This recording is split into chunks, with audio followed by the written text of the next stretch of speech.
Now, the greatest radio shows of all time. Suspense. The Shadow Node. Washington calling David Harding, counter-spy. Classic radio theater. The Great Gildersleeve. Fibber McGee and Molly. Dragnet. Gunsmoke. The Lone Ranger. Now, step back into a time machine with your host, Wyatt Cox. Good evening, friends of the Inner Sanctum. Mr. Allen. The Fred Allen Show. Going all the way back to January 3rd, 1943, in the middle of wartime. No, Jack Benny is not the guest. He has a scarier guest. Peter Lorre. Mr. Allen! Wyatt, Portland, you sound like Henry Aldrich's sister. It's Texaco time with Peter Lorre, Lois January, Portland Hoffa, the Texaco Workshop Players, Al Goodman and his orchestra, and starring Fred Allen.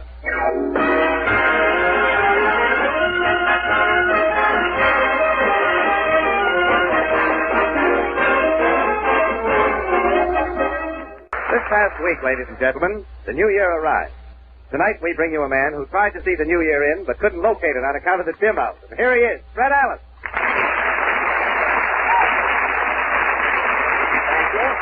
Thank you, and good evening, ladies and gentlemen. And Mr. Wallington, you look a little dilapidated this evening, if you don't mind. Your skin is the color of a halibut stomach, to be quite frank with you. Were you out, no, there's a fish man in the audience. Were you out night clubbing New Year's Eve? Oh, you bet, Fred. And what a night. Really? Yes, around 3 o'clock, some guy under a table started yelling at the top of his lungs. Yes. Well, I got down under the table to see who it was, and who do you think was doing the yelling? Who? It was me. No kidding. Well, I heard that over at the store club, they had midget waiters New Year's Eve so that the people who were lying under the table could get service over there. I wasn't there, but that... Mr. Allen! Oh, Portland. Well, you're just in time to participate, Portland. Did you have a good time New Year's Eve? I'll say. Uncle Phil had 3 slots reserved at the automat. 3 slots reserved at the automat. Huh? We were in the John L. Lewis room. The John L. Lewis room at the automat, were you really? Well, that's where the eyebrows go, isn't it? That's the Did you have a special meal ordered? No, we took slot luck. Slot luck at the automat. I had breast of shrimp. Breast of shrimp. Very filling, too, isn't it? Then we had a Leon Henderson salad. What is a Leon Henderson salad? It's 1 piece of lettuce with a ration card on it. Oh, very good. And an IOU for the mayonnaise, I suppose. Well, it sounds very nourishing, Portland. I'd like to hear more about your New Year, but I have an appointment down at Allen's Alley. Oh, what is your question tonight? Well, starting next month, as you know, the government is going to ration all canned fruit, soups, and vegetables. And so then, our question tonight is, how will the rationing of canned goods affect you? All right. Let's go down to Allen's Alley.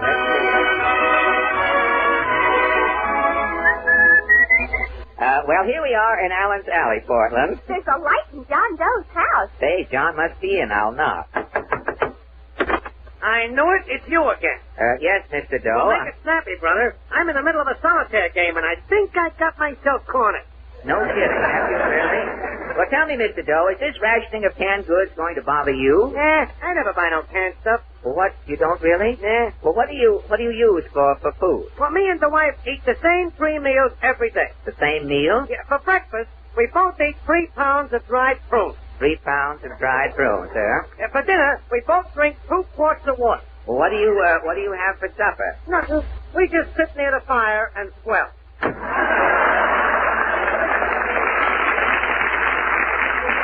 Well, John Doe has his solution well in hand. I wonder how Mrs. Nussbaum is reacting. No. Well, Mrs. Nussbaum? You're not interested in the premises. Well, tell me, is the canned goods rationing going to bother you? Who needs cans? I'm concerned with everything, especially with butter. Oh, really? Well, how are you cutting down on butter? When I'm eating bread, only one corner I'm bothering. You only butter one corner of the bread. This I'm folding over 4 times.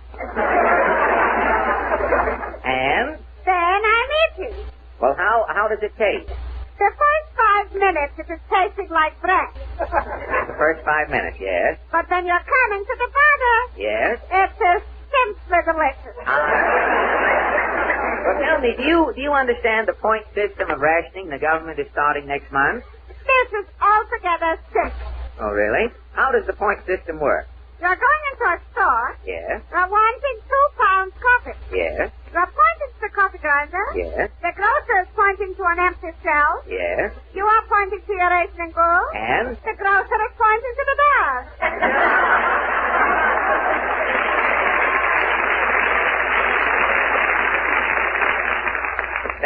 That is all there is to the point system, huh? You are getting the point. So long.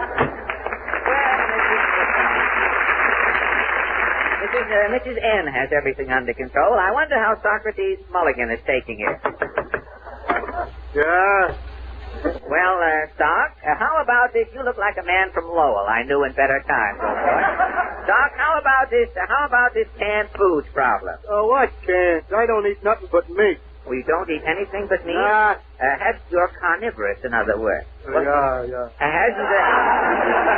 Well, look it up and let me know if you are later. Well, hasn't the meat shortage bothered you? Oh, it's brutal. Really? Back in 1920, I'd go into the butcher's, slap a buck down on a chopping block. Yeah? The butcher'd give me a cleaver and a lantern, open the ice box door and say, help yourself, Socrates. And you would? I'd chop a cow in halves, braid a couple of lambs, load my pockets full of tripe and kidneys and go home. You were messy but homeward bound, huh? Well, how are you doing today, Socrates? Terrible. Really? Last Saturday night, I go into the market. Well, how much meat did you get? The butcher's a friend of mine. Yes? He let me smell the meat hook. Well,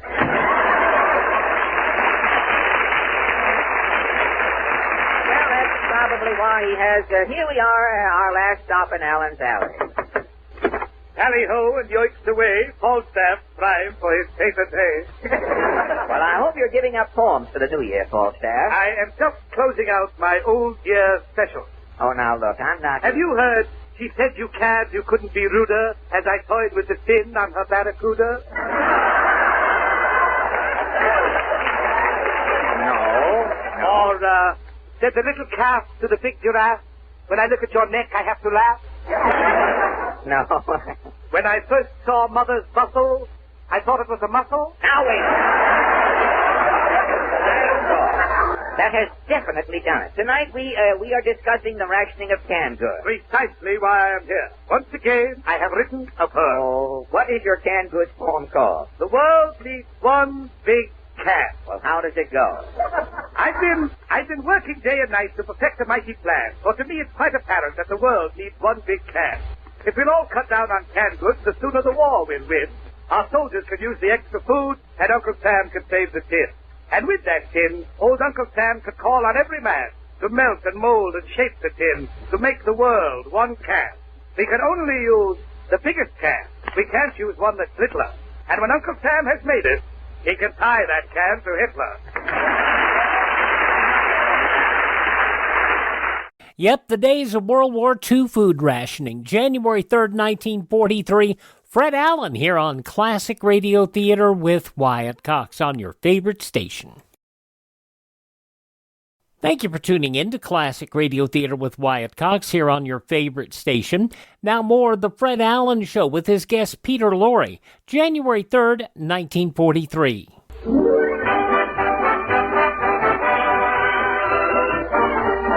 That was just a dash of Everything I've Got Belongs to You, played by Al Goodman and his They Came Here to Speak Bordeaux orchestra. Now look, Portland, stop moving those chairs around, I'm please. getting everything out of the way. There may be a fight. A fight? Isn't Jack Benny coming tonight? No, not tonight. Mr. Benny will be here next Sunday night. And remind me to take the welcome off the mat, will you, before I go home?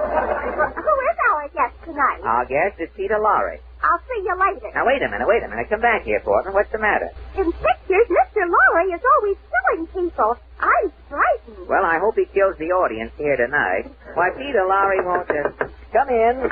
Has Mr. Lorre appeared yet? No. Good. Ladies and gentlemen, any knives, daggers, stilettos, dirks, or other cutlery found sticking in people's backs after Mr. Lorre leaves tonight must be wiped clean and returned to the Keen Cut Cutlery Company at once.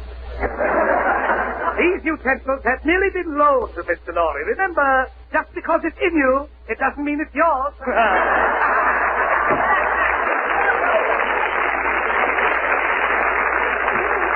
I wish that guy wouldn't spook until he was spooking, too.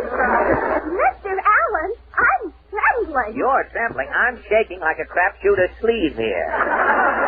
But we have got to be brave, Portland. Pardon me, is this Madame Portland? Yes. What do you want, little boy? I'm Peter Lorre. Mr. Lorre!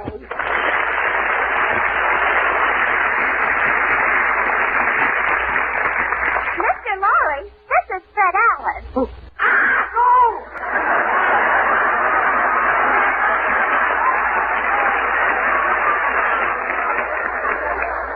Well, what's the... I don't know who's getting the worst of it here. Well, what's the matter, Mr. Lorre? Well, I wish you had told me, Mr. Allen. I'd have worn my makeup, too. Well, I'm not wearing any makeup, Mr. Lorre. Well, you fooled me. Say, Portland, Mr. Lorre isn't anything like we expected, is he? No, he's just a little stuck. Yes, you sure are a letdown, Peter. That disappoints you, Fred. Oh, yes. I thought you'd come creeping in here on all fours and drooling cyanide. Well, you're supposed to be a brutal killer. You couldn't take a fly away from a baby spider. Oh, that's what I keep telling them down at the morgue. You spend time at the morgue, do you? Oh, yes. It's so nice and cool and peaceful at the morgue. I wouldn't know, Mr. Lorre. Oh, if it wasn't for me, a lot of people wouldn't know about the morgue. Now, wait a minute. Quit talking. You sound as though you're slab happy here. But it is so nice and cool. I know you said that. You just said that before. You are an odious little runt, aren't you? Yes, Fred, why do people think I'm such a monster? I'm just a little guy trying to get along. Well, I know that, but you're not getting along in this vein. You're not trying to get ahead, you mean, and you're not getting mine, if that's what you had in mind. Look at me, Fred. Please look at me. Do I look like a menacing villain who knows but one word, murder? No. Well, do I look like a Bengali? A demon with a hypnotic spell? No. Look deep in my eyes, Fred. Yes, Peter. Do you see anything but gentleness and love of humanity? No. Who shall I kill now, Master?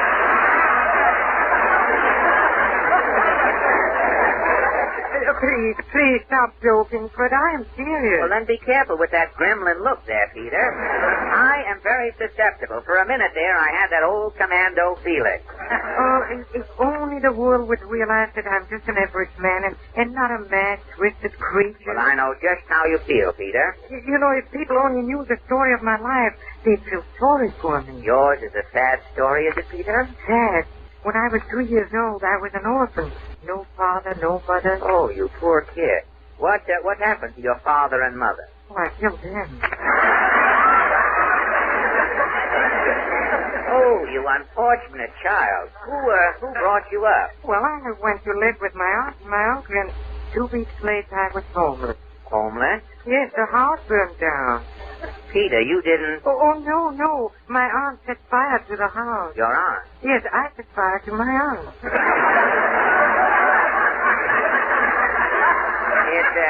It was an accident, of course. Oh, yes. How did I know when I gave her that hot foot that she had a celluloid leg? Oh, you poor, unfortunate little nipper. What did you do next? Oh, I went to work for Dr. Jekyll and Mr. Hyde. Doing what? So when Dr. Jekyll would turn into Mr. Hyde, I had to remind him to put his money into his other suit. Oh, that's right. You finally left Jekyll and Hyde? Yes. Yeah. And then I went with a circus, sawing a woman in half. But it only lasted 2 months. Why? Well, I ran out of women. Well, all of those hardships are over, Peter. Today you're a big success in pictures, and I know you must have many friends in Hollywood. Oh, no, Fred. I just hang around with Boris Karloff and Bela Lugosi and Dracula. Oh, well, what do you boys do for excitement? Oh, every day we give blood to the Red Cross. Well, doesn't giving blood every day weaken you? Oh, it isn't our blood.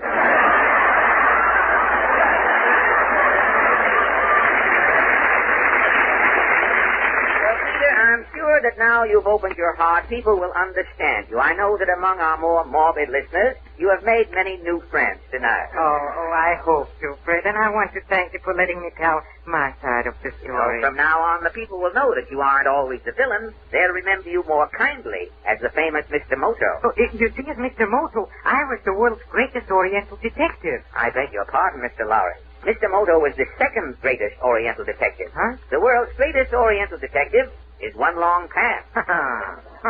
One Long Pan is an amateur. Now, wait a minute, Peter. Look, tonight we can settle that question once and for all. How? I tell you what, I'll dig up a mystery. Mr. Moto and One Long Pan can work on it together. The one who solves this mystery will be the world's greatest Oriental detective, right? Right. Mr. Goodman, some music while Mr. Lorre and I get our mystery ready, will you?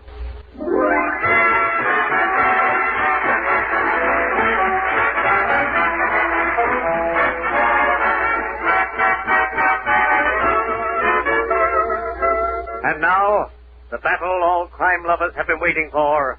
Mr. Moto versus One Long Pan. Tonight's super mystery is called The Missing Shot, or Who Killed Balsam Beamish. The scene, the Acme Broadcasting Studios. Miss Irwin, the hostess, sits at her desk on the 29th floor. The telephone rings. Acme Broadcasting Studios. Sorry, Mr. Beamish is auditioning a program for Mr. Pomeroy of the Pomeroy Pen Company. Sorry, Mr. Beamish cannot be disturbed. Goodbye. I hope Mr. Beamish fills that program. Business is off. Good heavens, it's shot. Irwin! Miss Irwin! Yes, Mr. Pomeroy. Mr. Beamish has been shot. It's murder. Calling all cars, if you've got gas. Calling all cars. Calling all cars. Calling all cars, if you've got tires. Balsam Beamish, president of Acme Broadcasting Company, murdered. Calling Mr. Moto. Calling One Long Pan. Proceed at once to Acme Broadcasting. Greetings and happy times, Kitty. Detective One Long Pan, Chinese Superman on job. Mistress of no time. Mr. 555. Catch him dead or catch him alive. Mr. 555. Now listen, you wet wasp divot. There's been a murder committed here. Who are you, Mr. Jelly Belly? Mister. I am Puppy Pomeroy, president of the Pomeroy Pen Company. And you, Mr. Short, Dark, and Dumpy? And I'm Miss Irwin, the hostess here at Acme Broadcasting. And you, little man with sneaky face, who are you? Oh, so if you're a detective, you tell me who I am. Oh, don't make monkey business. I am Detective One Long Pan. You're one big dope. Well, Long Pan may be one big dope. You one little punk. Now, who are you? Come clean. I am Mr. Moto. Mr. Moto in person. Mr. Moto, one poor man, one long pan. Mr. Moto, Oriental nutmeg.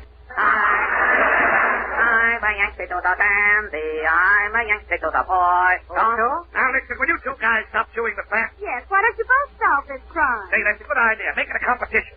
Very good. Long pan make Mr. Moto look silly. Mr. Moto, small time, better like that flatfoot. Oh, so we shall see, One Long Pan. Oh, so you bet we shall see also. You, Mr. Jellybelly, Mr. Pomeroy, you explain what confidentially, you explain why. I came up here today to see about advertising my Pomeroy pens on the radio. Oh, so? Mr. Beamish auditioned a program for me, The Lonesome Cowboy. Oh, so? He took out a contract for me to sign. I told him I didn't like The Lonesome Cowboy. Oh, so? Oh, so and so. I left Mr. Beamish in the studio. I went into the control room to get my coat and hat. Oh, so? As I was leaving the control room, I heard a shot. That's right. I saw Mr. Pomeroy coming out of the control room. Very good. You two have alibi airtight. I am not so sure. Not so sure. Long pan lap up Mandarin sleeve. Long pan take over. One side, Mr. Moto.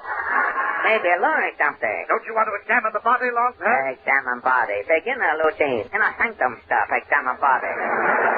First, Long Pan grill. Lonesome Cowboy. Where's Lonesome Cowboy? I'm right here. And I've got furs that jingle, jangle, jingle.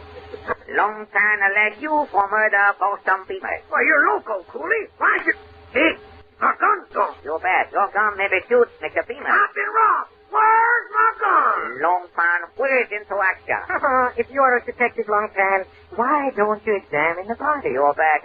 somebody, Mr. Moto. Where is Bobby? The late Mr. Beamish is in this studio right here. See, there he is. Oh, boy, Mr. Beamish laughing. Mr. Beamish die in good humor.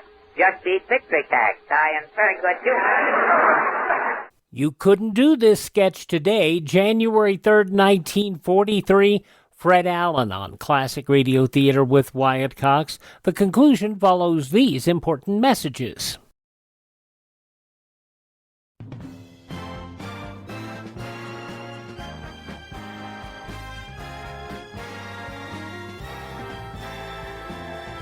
Now on Classic Radio Theater with Wyatt Cox, the conclusion of the Fred Allen Show and the showdown between Mr. Moto and One Long Pan. Mr. Moto is Peter Lorre's character, One Long Pan Fred Allen, January 3rd, 1943. Mr. Beamish is just as I left him. The contract's on the table, the pen's in his hand. And also look on table. What, Long Pan? A Lewallowa. Hey, let's mark on. Very good, lonesome cowboy. Mystery solved. Also? And how also? Solution obvious. Mr. Balsam Beamish commit suicide. That is my theory exactly. And I say it is murder. Oh, murder. Mr. Moto have motor trouble. Motor missing on one cylinder. Mr. Moto maybe need Mopac lubrication. I still say it is murder. Long time say suicide. Also murder. Also suicide. No, so murder. Yes, so suicide. But why should Mr. Beamish kill himself, Long Tan? Solution obvious. Mr. Pomeroy not like Lonesome Cowboy. Mr. Beamish lose $1 million contract. Mr. Beamish steal Lonesome Cowboy, the wallower. Mr. Beamish commit suicide. You got the solution, Long Pan. Let's go. Not so fast, Mr. Pomeroy. I, Mr. Moto, am arresting you for murder. Me murder? Why, that's ridiculous. Well, ridiculous. Mr. Moto get my goto. Shoot the goto to me, Moto. If you will examine Mr. Beamish's body again, Long Pan. Okay, Long Pan check, double check, and Shanghai check. You see one bullet hole forehead. You see one bullet hole, Mr. Moto. Yes, one bullet hole in forehead, but two bullet holes in back of head. Two bullet holes? Mr. Beamish was shot from behind. 2 shots were fired. You're insane, Moto. Only 1 shot was heard. Isn't that right, Miss Irwin? Yes, but Mr. Pomeroy came out of the control room. There was only 1 shot. Oh, so? But you fired 2 shots, Mr. Pomeroy. I? Yes, you murdered Balsam Beamish. But I was in the control room getting my hand... I know, but the control room is soundproof, and you fired 2 shots from the control room. But when you opened the door, you came out so fast, only 1 shot came out with you. Mr. Moto, Silly Billy. You mean sound of one Lewallowa shot still sealed in South-Proof room? Yes, and I can prove it, Long Tan. Look, I'll open this control room door and let the shot out. Hold it, smoke. You confess, Mr. Pomeroy. All right, Moto. Yes, I had to kill Beamish. I had no choice. I know. How would you trust me, Moto? In Mr. Beamish's hand, he has one of your Pomeroy fountain pens ready to sign the contract. You see, fountain pen broken. Yes, and that was my due, Long Tan. Huh, Mr. Pomeroy? Yes, I spent $10 billion advertising my slogan, Pomeroy Pen lasts a lifetime. Exactly, and Mr. Beamish's pen broke. If word got out that Beamish had outlived the Pomeroy Pen, my slogan was ruined. So Mr. Beamish had to die. Yes, thanks to his Pomeroy Pen, it lasted Mr. Beamish a lifetime. My slogan was saved. Get ruined. Slogan saved. Get ruined. Get ruined.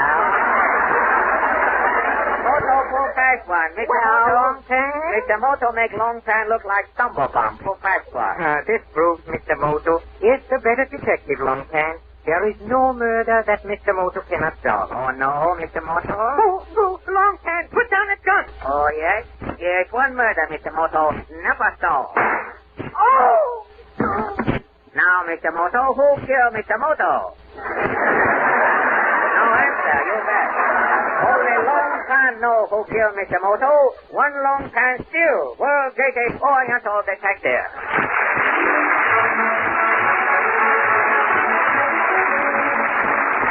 Thank you. Before we close up the Texaco Star Theater, ladies and gentlemen, I want to thank Peter Lorre for his visit tonight. Now, next Sunday, our guest will be Jack Benny, a man on the Rochester program, I understand.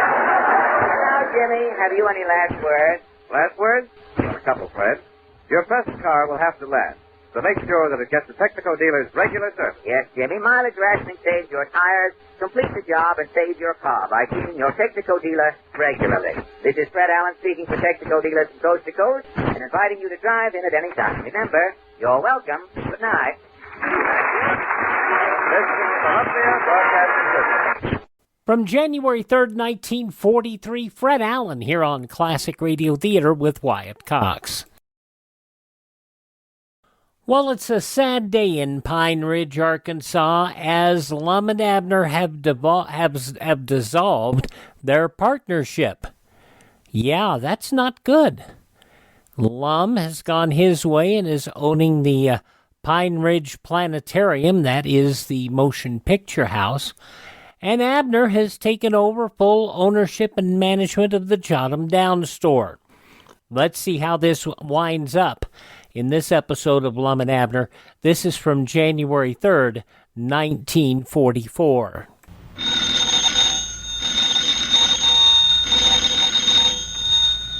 Granny's, Abner. I believe that's our ring. I dog his lum, I believe you're right. I'll see. Hello, Jot 'em Down store. This is Lum-n-Abner.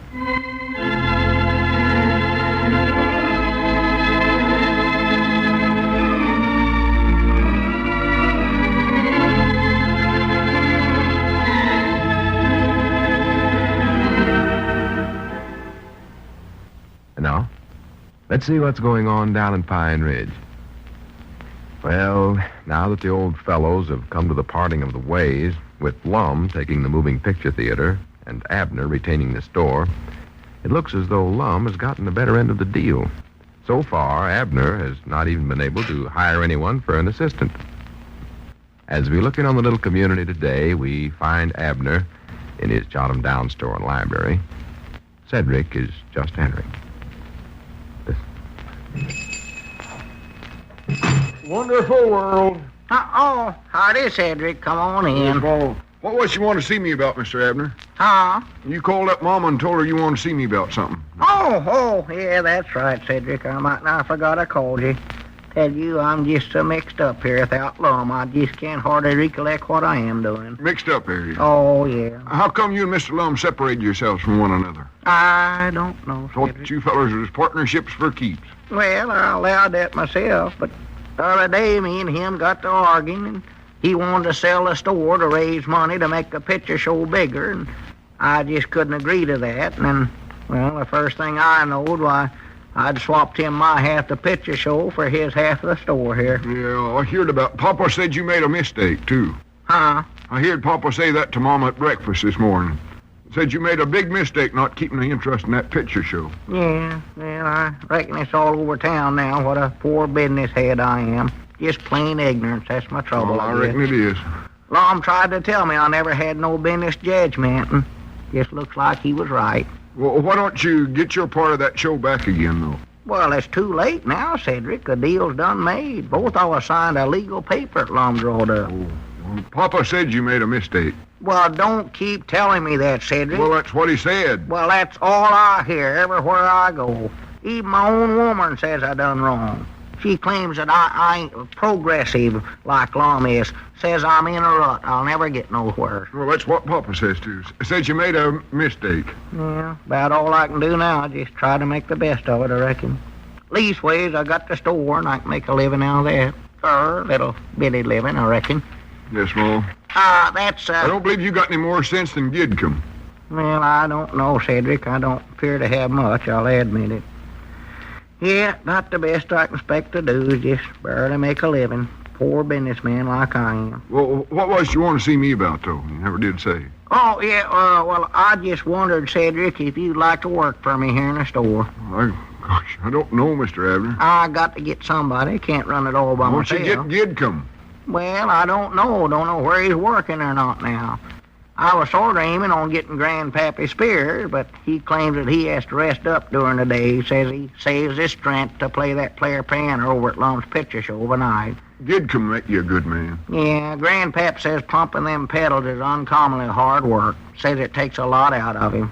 Well, of course, I'm working over there of a night, too, running a projection machine for Mr. Lum. Yeah, but you can quit if you want to. You ain't got no contract with Lum. I'll pay you better wages than he's paying you, Cedric. Well, I got my other job, too, there, working a graveyard shift over at Mr. Walt Bates's defense plant. Yeah, but that leaves you your daytime spree, Cedric. Well, I can't work all the time, Mr. Abner. Well, you can quit over at Lum's then. That's when I'd want you the daytime. You ain't trying to go to high school during the day no more, are you? High school? Yeah. Oh, be doggone. I know there's something I've been forgetting lately. Huh? I ain't went to school for 3 or 4 weeks now. You ain't? Forgot all about it. Boy, I better get over and see how I'm getting along. Well, now, wait now, Cedric. I might have passed into some other grade by now, not even noticed. Well, you couldn't have did that, Cedric. They've more than likely unsolved you from the school by this time. Reckon they sure enough did that, too. Why, sure. Now, let's talk about this job here. I'll make a big mercantile out of you, Cedric. Big mercantile? Yes, sir. What do you think of that? Well, how could they unsolve me from the school long as Papa's president of the school board, though? For the land's sake, Cedric, forget that. I'm going home and talk to Papa. Papa'll fix it. Cedric, come back here now. He'll fix it. He's president Cedric, of the school board. just a minute now. Come here. Don't you know that I'm offering you the opportunities of a lifetime? You'll have a regular steady job, be looked up to in the community. Will, huh? Why, sure. Fact is, you might even get to where you'd be entitled to order the businessman's luncheon down there at Luke Spears' restaurant. No, would folks call me Mr. Cedric? Why, sure they would. How much does it pay? Well, I'll give you I'll give you $15 a week wages. 15, huh? Yes, sir, and if you work good and hard and be honest in all your dealings and get to where I can put a lot of dependence in you, why, I might even just make you a partner in the business. A partner? Yes, sir. Boy. That's what I'll do, Cedric. I'll sure do it. Yes, well, sir. How much will I make then? Well, let's see here. Well, you get half of the profits is what you get. Well, good for me. How much is the profits? Well, tell me that. That's what I want to know. How much is it? Up to the time when me and Lum split up, I had, a balanced cash on hand of a little over $6. Of course, there was still a bill or two out to pay. Well, how much would my half be? Well, that'd be $6. See, I was a half partner, Cedric. Well, Mr. Abner, I believe I'd just rather work for you. I don't believe I want to be no partner. All right. Don't sound like a better deal, does it? Mom? Cedric, how would you like to own a business all by yourself? Mom? How would you like to own a jot-em-down store? I tell you, I know a good fella you can hire to work for you, and he's been in the grocery business for years. Had lots of experience. No, sir. No, another feller. He's honest and clean, and he's settled down, married feller. Got one young'un named Pearl. Awful steady, never flies off the handle, and you can get you can get him for $15 a week cash. Oh, no. That's the job I want. I want you to own the store. Huh? I couldn't afford to own it, I don't think. Well, all right. You can't blame a feller for trying. Well, is it a deal then, Cedric? Will you take the job? Well, yes, Mom. Well, I'll try it for a while anyway, see how it works out. Well, good. Hooray for you, Cedric. Doggies. Now then, maybe I ought to practice you up a little before you start in waiting. Well, wait a minute, Mr. Abner. What about references or whatever you call them? What, Cedric? Whatever you call them things. Reference? Yeah. You mean letters from folks saying that you're upstanding and honest and all that? Yes, Mom, that's what I mean, I think. Yeah. Papa says always get them things. Oh, well, Lord me, Cedric, you don't have to worry about them. I won't ask you for none of them. I've known you long enough, Cedric. Well, I never meant for you to ask me for none. I'm asking you for some. Well, I ain't going to work for just anybody, you know. Well, for the land's sake. I heard Papa and Mr. Seastrunk talking the other day, and they said everything was changed around nowadays, especially in business. Well, yeah, I'll admit, Cedric, things has changed. They said nowadays it's a worker that decides if he'll take a job or if he won't. Well, it's a working man's market. That's what they said. Yeah, there's sort of a shortage of manpower, I've heard, but now in your case... Are you honest, Mr. Abner? What? Huh? Are you honest and upstanding in your dealings? Why, of course I am. You know me, Cedric. You know how I'm looked up to here in the community. Go to church of a Sunday, prayer meeting every Wednesday night. I'm kind to animals. You know all that, Cedric. Well, yeah, but I was just checking up. Fellas got to do that, you know, nowadays. Yeah, I reckon so. Let's see now. How old are you? No, I don't care about that. Are you neat in your work and polite to folks? Always get here on time. Well, yeah. Now, listen here now, Cedric. Area. Don't try to evade me. Well, sure I am. Yes, I am. Yeah. Well, that's good. Oh, what's the capital of Massachusetts? Now, Cedric, I ain't going through no quiz program here for you. Well, I don't know what to ask. I know I'm supposed to ask you about your question. Well, just let it go, Cedric. I ain't interested in it. Long as I don't want a reference from you, there's no reason for you to want one from me, Cedric. Well, I gotta have them, though, before I can consider the job. Can you name 5 fellers that'll give you a good recommend? Why, of course I can. Law me, yes. 5. Hell, Lum, you can... no, I don't reckon Lum would. No, he wouldn't. No, he'd write down as a poor business head. That's what he'd do. You can put me down there, for one. No, I better not, though. And Squire Skimp, he wouldn't give me no recommend. He's still mad at me because we win that trial from. Let's see now. Well, let's see. Well, I know Papa wouldn't either, because he said you made a big mistake selling out your half the picture show. Yeah, that's right. Let's see, there ought to be somebody. Ought to be. Charlie Redfield, he'd sign it. Only he's such a storyteller, nobody'd believe anything he says. No, I won't take his word for it. And Grandpappy Spears the same way. Oh, yeah. Exaggerates everything to where you can't put no dependence in his opinions. Yep. Let's see.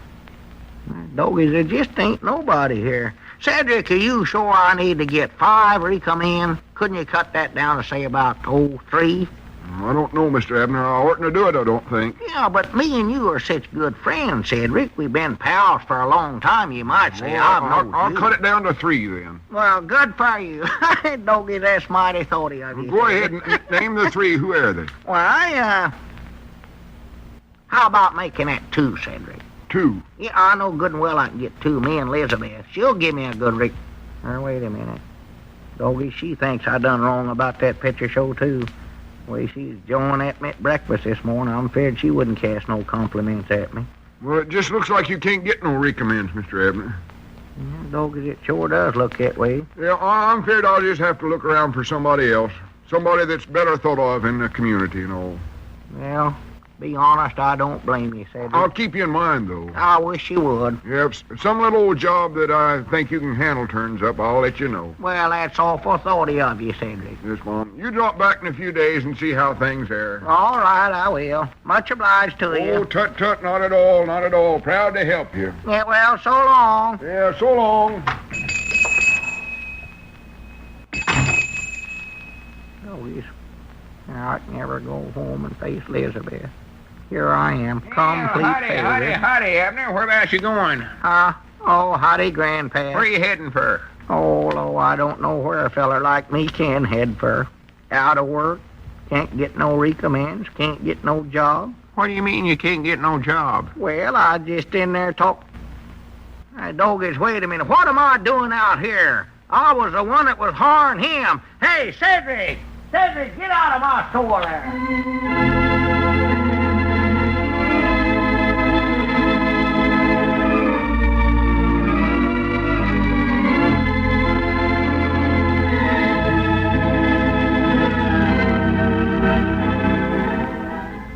Poor Abner, he's just in a mess, isn't he? He's confused, which I guess is usual.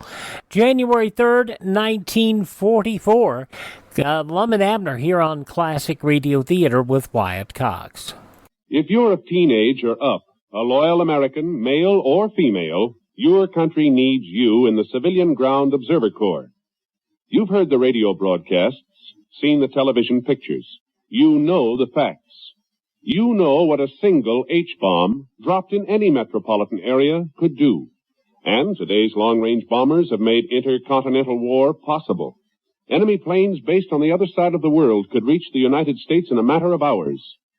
Radar can help detect them, but there are dangerous gaps through which low-flying planes can penetrate without detection. To fill out our detection system, civilian personnel is needed, particularly along the east and west coasts and in the northern states. Sky watching is not a game, it's a necessary precaution. The Ground Observer Corps is now operating on a 24-hour-a-day basis and needs at least 200,000 volunteers to contribute a few hours of their spare time to this vital work. Will you volunteer? Get in touch with your local Civilian Defense Center at once. Americans have always been noted for their know-how. And you young men in search of a career, you can put this practical talent to excellent use in one of our nation's many engineering schools. At the present time, we need engineers. We need them to maintain our scientific and engineering superiority. So look to your future, to America's future. Plan now to become an engineer. And engineer your way to our webpage, classicradio.stream. That is classicradio.stream. Stream our shows on demand. Learn about building a classic radio collection of your own. You can also find our social media links there. You can contact me directly, and you can always buy me a coffee. The Buy Me a Coffee money will make sure that you get additional you can help us acquire additional classic radio collections, and you can also help us maintain our distribution channels. That is at classicradio.stream. That's classicradio.stream. Don't forget our friend Ted at RadioMemories.com, who has restored a whole bunch of new shows, including these lum-n-abner shows you're hearing. We thank Ted for those. And a lot of other shows, including Edgar Bergen and Charlie McCarthy. Check in with Ted at RadioMemories.com, supplying shows on cassette, CD, or flash drive for your computer. RadioMemories.com. Thanks for tuning in. Please thank this station and support their advertisers. And as always, tell your friends the great radio shows are right here at this spot on the dial. Classic Radio Theater with Wyatt Cox on your favorite radio station.